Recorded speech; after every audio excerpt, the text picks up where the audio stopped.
Sometimes when you're renovating, you'll come across some unusual architectural elements, and that's when built-ins are your best friend. Behind these doors is an angled roof line that we camouflaged by taking the doors right up to the ceiling.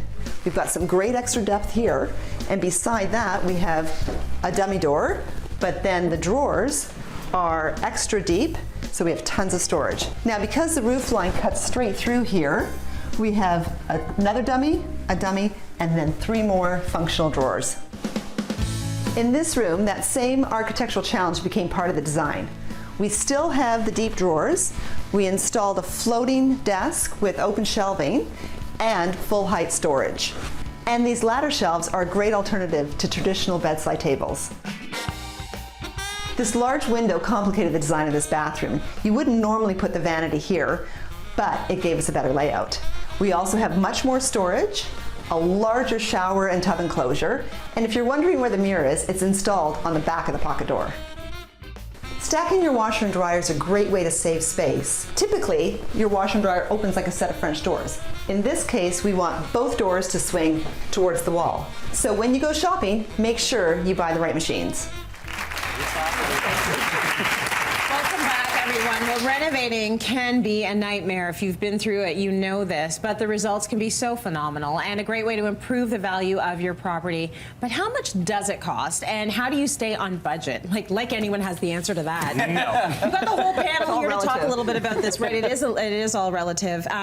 So, Bro Laws, let's talk a little bit about money, honey. Yes. Yeah, I mean, we want to try and educate and help people to figure out their 2019 renovation budget so that they can look at what they have set aside to see, can I do this room now, or am I going to have to save up a little more and wait until next year? Right. Is there sort of an estimate as to how much each room should cost, or does that really just depend on the client? It depends on the client, depends on the scale of the project and what different items you're bringing into the space. The materials alone are going to have a huge effect on the budget. Yes. So whether you're using, man-made products or natural products, whether you're, choosing specialty finishes and plumbing fixtures, those can all really increase the budget, and it can get out of control pretty fast. Okay, so how do you not allow it to get out of control? What are the things you need to think about when it comes to budget? You don't work with me. Don't work with Janette, because you will be saying, hey, you should go for this higher end I'm always version. like, oh, that's a little bit better. That's a little. It's naughty. It's naughty. It's so naughty. Then I'm eating like ramen noodles. We try to include allowances in ours, so when we're scoping out the project with the homeowner and giving them the initial estimate, we'll give them an allowance. So say for like a bathroom vanity, you can spend $500 on a vanity, you can also spend $5,000 on a vanity.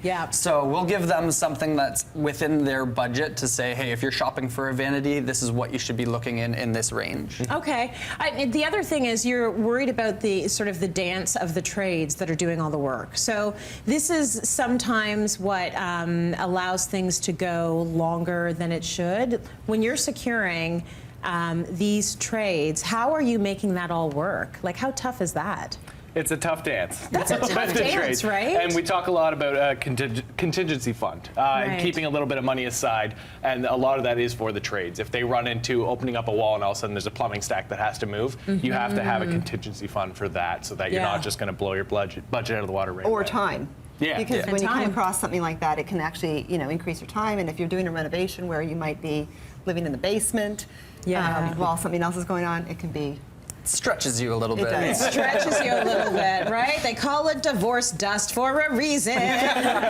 So we've got some great before and afters from the Bro Laws. A lot of people will invest in a bathroom. That seems to be what people are into, bathrooms and kitchens. That's what they want to renovate. There could be a lot of money involved there, though, because of the plumbing and what have you in bathrooms.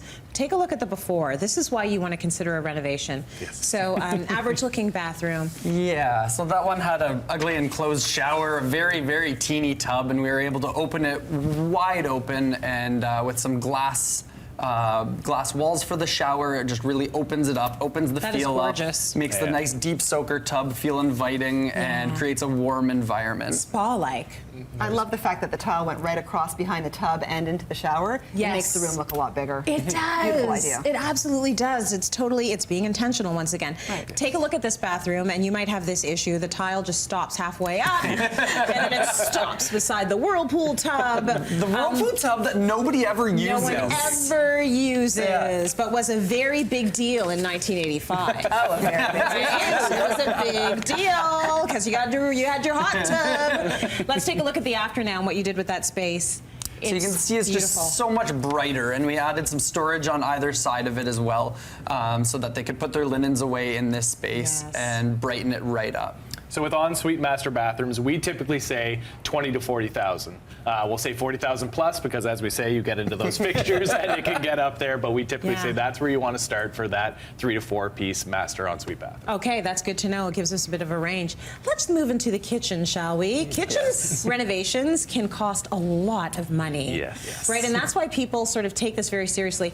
This is, common-looking kitchen, a little bit on the dark side. Let's see what you did with this space because you really brightened it up. That's came a why long you way. spend the money. How much are we talking about for something like that? Would you say? A kitchen, depending on the cabinetry that you're getting, whether or not you're going custom and stuff, you're looking $40,000 to $65,000 to $70,000 for the kitchen. Yeah. But something that's dangerous in a kitchen is it's in your main floor. And the kitchen ends up encompassing and it starts to spread and you want your flooring done everywhere and your trim done everywhere. Yes. And then your staircase going up all of a sudden needs to be done. And there's nothing wrong with that.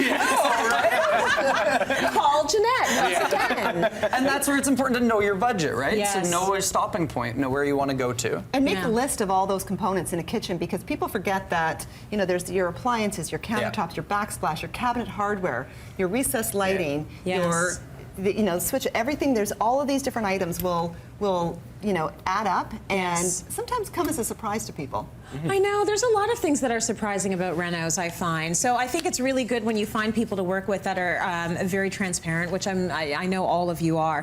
I want you to see this kitchen, though. This is another before, and it's quite dramatic. I mean, that was very blue and very white and very black. Like, it's just, there's so much contrast. Take a look at what they did with this space. Completely transformed. You've given it all sort of this beautiful light brightness to it and gorgeous flooring as well. And that was actually a flip project for a customer that had us come in to do that renovation. So that kitchen was done with stock cabinetry. So they wanted to keep the budget as low as they could for that, and we were able to work within that budget to keep it low for them so that they could sell that house and make some money. See, and these are the different things. If you want everything custom, you're going to spend more. If you can get stock and make it look custom, you're doing even better. Thanks for the tips, guys.